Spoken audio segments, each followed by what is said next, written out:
Assalamualaikum warahmatullahi wabarakatuh. Perkenalkan, nama saya Kansa Diva Masayu dengan NIM 13123000174. Saya Najwa Majovita dengan NIM 13123000179. Perkenalkan, nama saya Aditya Dwi Ramadan dengan NIM 13 12 300 180. Perkenalkan, nama saya Rotutu Salviaya dengan NIM 13 12 300 158.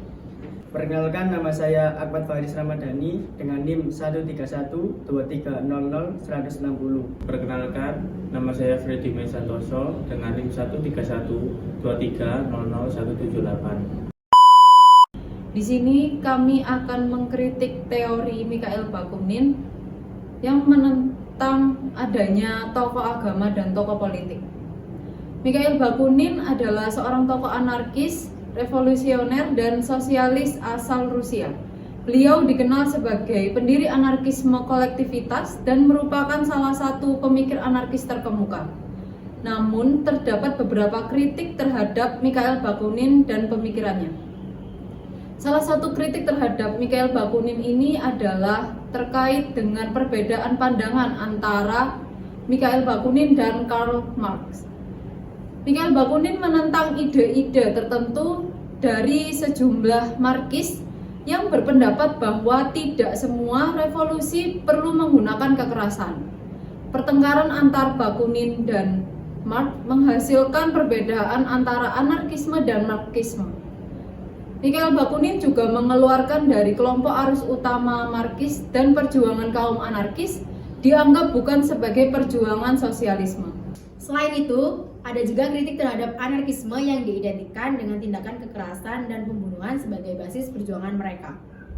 Anarkisme diyakini membenarkan pembunuhan kepala negara, pengeboman gedung-gedung milik negara, dan perbuatan teroris lainnya sebagai cara untuk menegakkannya. Pada salah satu pidatonya dalam Kongres Perhimpunan Perdamaian dan Kebebasan di Bern tahun 1868, dia berkata, "Saya bukanlah seorang komunis karena komunisme mempersatukan masyarakat dalam negara dan terserap di dalamnya. Karena komunisme akan mengakibatkan konsentrasi kekayaan dalam negara, sedangkan saya ingin memusnahkan negara. Pemusnahan semua prinsip otoritas dan kenegaraan yang dalam kemunafikannya ingin membuat manusia bermoral dan berbudaya, tetapi yang sampai sekarang selalu memperbudak, mengeksploitasi, dan menghancurkan mereka." Pandangan Bakunin menekankan penghapusan negara dan agama sebagai langkah menuju masyarakat yang lebih adil dan bebas. Dia mendukung konsep anarkisme, yaitu ideologi yang menekankan pada organisasi sosial yang tidak memiliki otoritas pusat, di mana individu-individu bebas untuk mengatur diri sendiri dalam bentuk federasi bebas yang saling mendukung.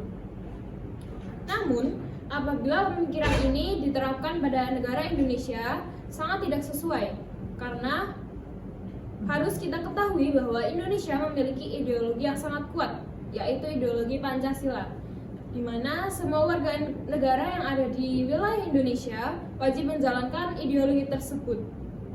Maka harus kita ketahui bahwasannya pemikiran anarkisme seperti seorang Bakunin ini sangat tidak cocok diterapkan dalam demokrasi di Indonesia dan sangat menentang bagi kehidupan bernegara bagi masyarakat Indonesia. Indonesia saat ini menganut sistem pemerintahan demokrasi Pancasila. Sistem ini didasarkan nilai-nilai Pancasila yang mencakup prinsip-prinsip seperti gotong royong, musyawarah, dan kekeluargaan. Sistem ini sangat bertolak belakang dengan pemikiran Mikhail Bakunin. Pemikiran Bakunin tentang anarkisme, menentang otoritas dan hierarki dalam masyarakat tidak sejalan dengan negara Indonesia yang memiliki kompleksitas sosial dan politik yang berbeda dengan negara-negara lain. Justru dari pemikiran Bakunin ini, apabila sampai diterapkan di Indonesia, akan timbul ketidakselarasan antara keberagaman etnis, agama, dan budaya, serta tentang sosial dan politik yang ada. Maka, kita harus mengetahui pemikiran anarkisme terhadap negara sangat tidak baik bagi setiap masyarakat bernegara, karena dapat menimbulkan percikan atau gesekan antara warga negara dan menyebabkan ketidakstabilan sebuah negara karena adanya gerakan anarkisme di suatu negara. Maka Dari itu, kita harus bisa mewujudkan sistem pemerintahan yang adil dan sesuai dengan masyarakat. Sekian kritik dari kelompok kami. Mengenai teori dari Mikhail Bakunin yang menentang agama dan politik dalam negara. Terima Terima kasih. kasih. Wassalamualaikum warahmatullahi wabarakatuh.